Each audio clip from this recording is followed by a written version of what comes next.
Today on Network Africa, all the passengers aboard a hijacked Libyan aircraft that was forced to land in Malta have been released.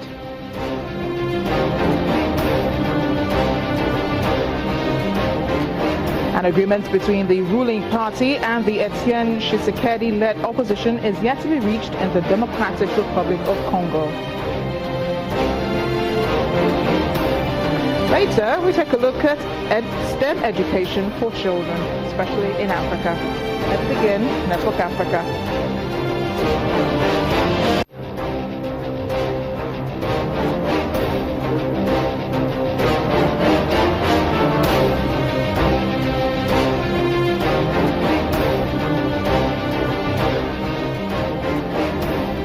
Hello everyone, welcome to Network Africa. I am Amarachi Ubani. We're getting updates now on that Libyan aircraft that was hijacked earlier today. The Maltese Prime Minister Joseph Muscat says the two hijackers of that plane that landed in Malta International Airport have surrendered and have been taken into custody. The Airbus A320 was flying inside Libya for Africa Airways with 118 people on board when it was diverted. All passengers were later freed when the Maltese armed forces began negotiating with the hijackers. A spokesperson for the UN-brokered government in Libya says there were two hijackers and they are in their 20s. The men are reportedly seeking political asylum in Europe. However, a Libyan television station is reporting that one of the hijackers is the head of a party allied with Muammar Gaddafi, the Libyan leader who was killed by NATO-backed forces during the 2011 uprising against his rule. According to reports, the hijacker says they took this measure to declare and promote their new party, the Al-Fateh al-Jadid party. Meanwhile, Italian officials say the Berlin market attack suspect, Anis Amris, has been shot dead by police in Milan. The man was approached by police during a routine patrol in Milan this morning. Reports say the fingerprints of the dead man match those of the Tunisian suspect in the truck bombing in Berlin, which killed 12 people on Monday. Germany has been on high alert after the attack, which also left 49 people injured. Separately, police arrested 2 people in the German city of Oberhausen on suspicion of planning an attack.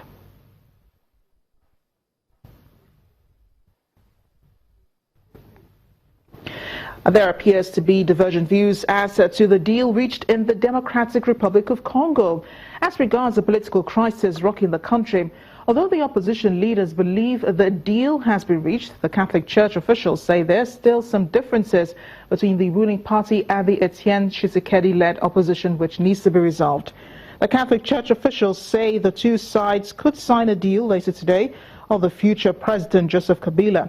In the deal, mediated by the Catholic Church, President Joseph Kabila will stay in office until the end of 2017, despite his term having officially expired. A new prime minister will be chosen from the opposition, and the deal will be overseen by the veteran opposition leader, Etienne Tshisekedi. Meanwhile, the UN Office of the High Commissioner for Human Rights says Congo forces have killed at least 40 civilians, arrested 460 others in Kabila protests in the past week. And joining us from Kinshasa is the VOA's correspondent, Emily Loeb. Emily, I'm glad you could join us on Network Africa. Hello. Oh, great. I'm glad you could hear. I'm glad you can hear us, Emily. What more do we know about this deal? Well, the draft, according to members of the opposition, states that Kabila can stay in power until the president is elected. But it also mentions that he has to commit not to seek a third term. It also mentioned that the election rate 2017 and not in 2018, like the previous government said. So, Emily, who are we supposed to believe? The Catholic officials say that a deal has not been reached, but the opposition says there is a deal in place. Who should we believe here? Well, yes, it is very confusing, and it's hard to know what's happening behind closed door. Indeed, the ruling party and the Catholic Church have been much more reserved about the deal and wouldn't really comment on the ongoing process. I think it really is too early to tell if they really agreed on the draft. Emily, President Joseph Kabila has shown that he really does want to stay in power. I mean, his term is already expired, but now under this deal, he remains in office till 2017. Well, how deeply can we trust him? Well, the draft indeed has President Kabila stay in office past the end of his mandate, but according to the opposition, it comes with an unacceptable trade-off. In the draft is also a line on Kabila committing not to seek a third term, and there is also mention that the creation of a sort of a transition council headed by the opposition that would be in charge of monitoring the implementation of the deal. And where is the opposition in all of this? If the president remains in power till 2017, what's in it for the opposition agreeing to this deal? Well, the term of the draft I've just mentioned, the monitoring institution, and the line on not seeking another mandate, is precisely wanted by the opposition as guarantees that Kabila will have to honor the deal. But once again, it's a draft, and at this point in time, can still be amended and has yet to be signed by both parties in a plenary due to happen today. Emily Loeb, thank you so much for joining us from Kinshasa. We hope you stay safe. To other stories now, the Catholic Church in South Sudan has cancelled the traditional Christmas Eve midnight mass in the capital, Juba, because of security concerns. It quotes Archbishop Paulino Lokudo Loro as saying, "You always shoot guns. Who do you think will come for prayers?" So that is the reason.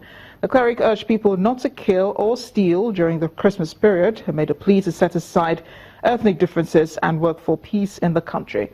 South Sudan has been hit by conflict between rival forces since its independence from Sudan in 2011. We're in Ghana now, where at least 5 people have been killed, 12 others injured after an explosion occurred in the capital, Accra. The explosion happened at the gas filling station in Labadi, which is close to a national exhibition center and a university. Witnesses say they heard a loud bang and then saw huge flames blowing into the sky. Injured persons were reported to have suffered severe burns and have been sent to hospital. Several images of charred bodies from the explosion have also been shared on WhatsApp and on a local media station, myjoyonline.com. It's quite unclear what had caused the explosion, but fire officers were called to the scene to put out the flames, which were said to have been spreading. Ghana's incoming president, Nana Akufo-Addo, has expressed sadness over the incident. He has called for a second look at the location of gas stations in the country. Back in 2015, a deadly explosion at a fuel station also killed more than 150 people in Accra. A senior official of the West African regional group ECOWAS says Senegal will lead military intervention to oust the Gambian president Yahya Jammeh if he refuses to step down when his mandate expires on January 19th. The chairman of the ECOWAS Commission, Marcel Alain de Souza, says standby forces were on alert and will be deployed to restore the people's wish. He added that it was not ECOWAS' wish to set alight the zone, and if Mr. Jammeh loves his people, he should negotiate an exit door calmly. Mr. Jammeh initially conceded victory to property developer Adama Barrow on the December 1st election, but he later called for the election to be annulled, alleging that it was marred by irregularities. The Supreme Court has set January 10th as a date for a case brought by Mr. Jammeh's party to cancel the result.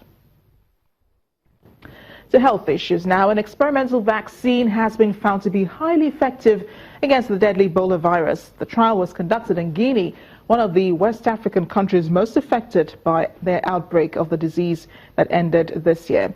The final results published in the British medical journal, The Lancet, show that of the nearly 6,000 people to receive the vaccine, all were free of the virus 10 days later. Among a group of the same size who were not vaccinated, 23 went on to develop Ebola. The director of the British-based Medical Research Institute, the Wellcome Trust, described the findings as remarkable.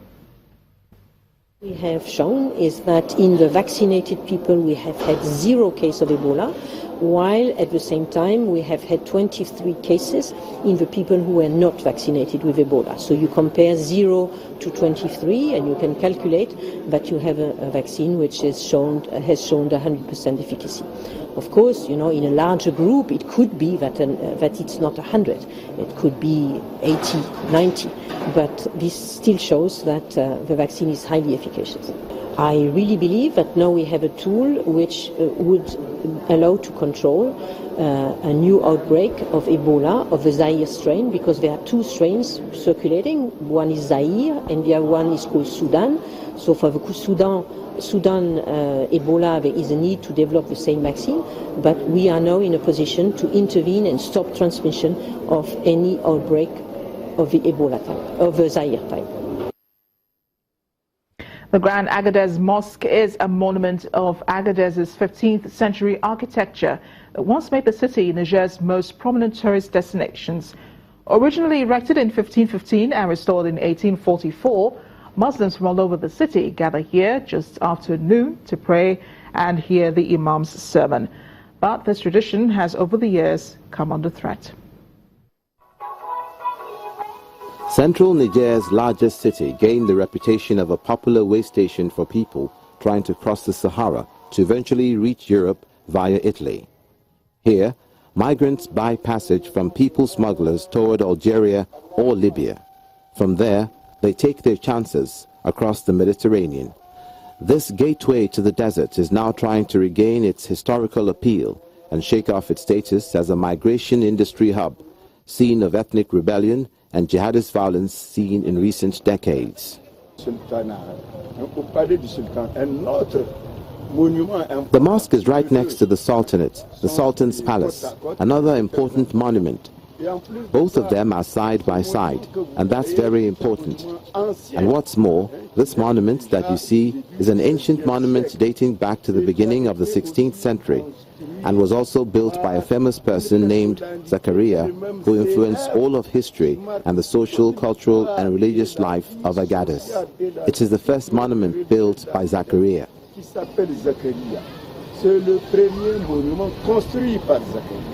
Like most Sahelian architecture, the mosque is made entirely of mud brick Banco clay, a type of adobe, with its 27-meter minaret making it the highest such structure in the world, according to UNESCO. Last week, the city welcomed the 52nd Sultan of Air, Omaru Ibrahim, a 50-year-old teacher by trade. Ibrahim succeeds after the death of his father and being elected by the major Tuareg families that make up the Sultanate. People came out to celebrate with song and dance at his official enthronement, playing the traditional drums and flutes that usually follow the Sultan at ceremonies to announce his arrival.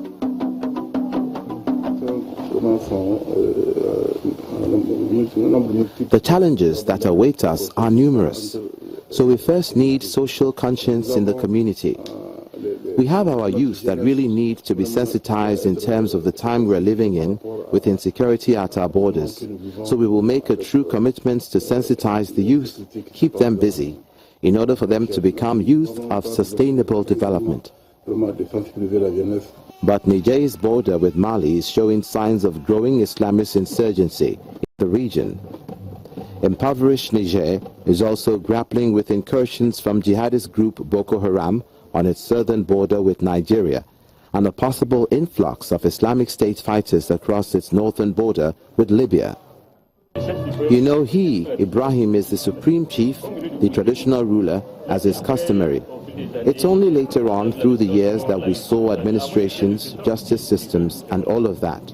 But before, it was the Sultan who played all of these roles. The European Union offered Niger 610 million euros this month in aid, mostly to curtail migration from Africa through the Mediterranean to Europe, and said it was seeking more such money for migration deals ahead. Preliminary tests have shown that there was no evidence of plastic rice that had been imported to Nigeria. That's according to the Health Minister, Professor Isaac Adewale. Earlier this week, senior customs official Haruna Mahmudu said that 2.5 tons of plastic rice had been seized in the main city, Lagos, and it was intended for sale during the Christmas season. In a series of tweets, Mr. Adewale said he had been briefed by the head of Nigeria's Food and Drug Control Agency, NAFDAC. Still ahead on Network Africa. We're taking a look at STEM education for children in schools. It's also known as the Science, Technology, Engineering, Mathematics Education, STEM for short, aimed at encouraging more students to pursue careers in these specific areas.